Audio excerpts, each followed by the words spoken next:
Dans les précédentes vidéos, qui parlaient un petit peu des bases du rachat de crédit, on a touché du doigt le fait que c'est une matière véritablement universelle. On s'adresse tout à la fois à des gens mal endettés qu'à des gens endettés avec un vrai projet en revanche à financer.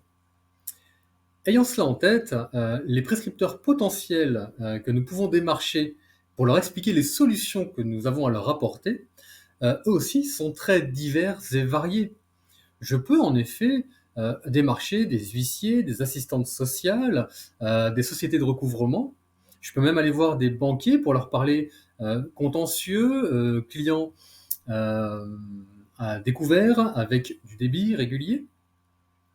Toutefois, parfois c'est un peu usant, épuisant, les taux de transfo ne sont pas forcément au rendez-vous, les sorties bancaires sont parfois difficiles à trouver pour les clients B voire C.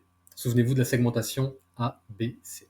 Mais on sait aussi que le rachat de crédit permet de financer des clients A, les clients endettés avec un vrai projet. Plutôt projet conso, hein, souvenez-vous, dans l'enveloppe RAC, eh bien, un banquier, on a peut-être autre chose à lui raconter que, bah tiens, vos clients débiteurs, récurrents ou ponctuels, vos clients contentieux ou bord de lettres, j'ai des solutions à leur apporter et du risque en moins pour vous.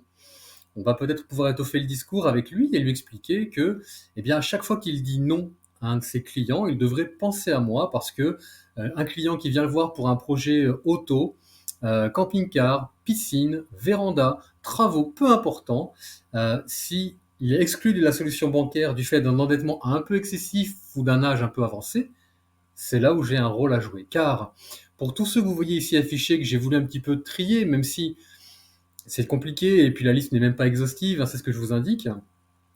Qu'est-ce que c'est qu'un rachat de crédit? C'est une solution commerciale à un problème donné, rien de plus, rien de moins, car, souvenez-vous, mon métier commence là où le leur s'arrête.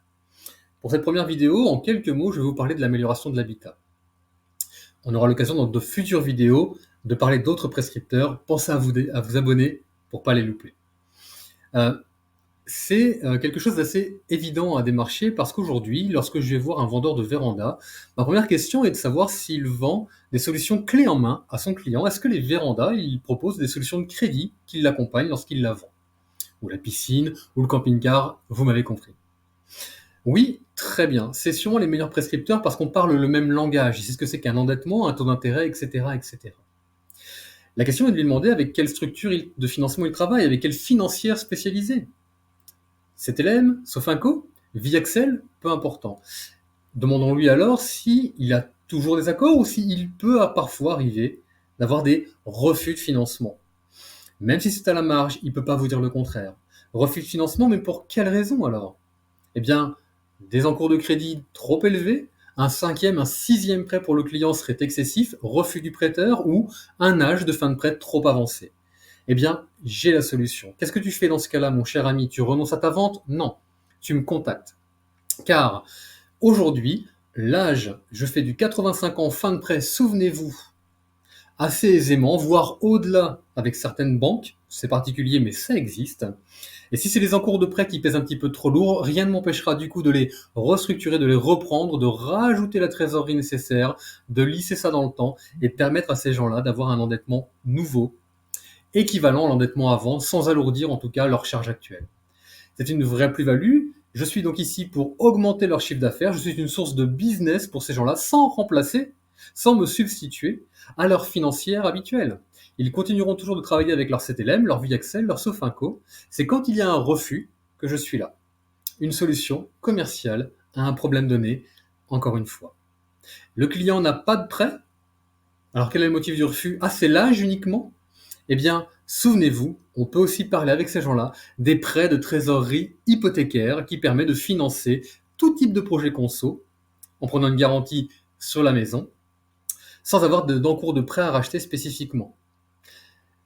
Dans tous les cas, l'approche est assez simple, comme vous pouvez le constater, car on a juste des solutions à apporter et rien de plus. On augmente le chiffre d'affaires, on augmente même le panier de vente moyen et tout le monde est heureux. Prochaine vidéo, je vous parle des courtiers en prêt immobilier. À très vite!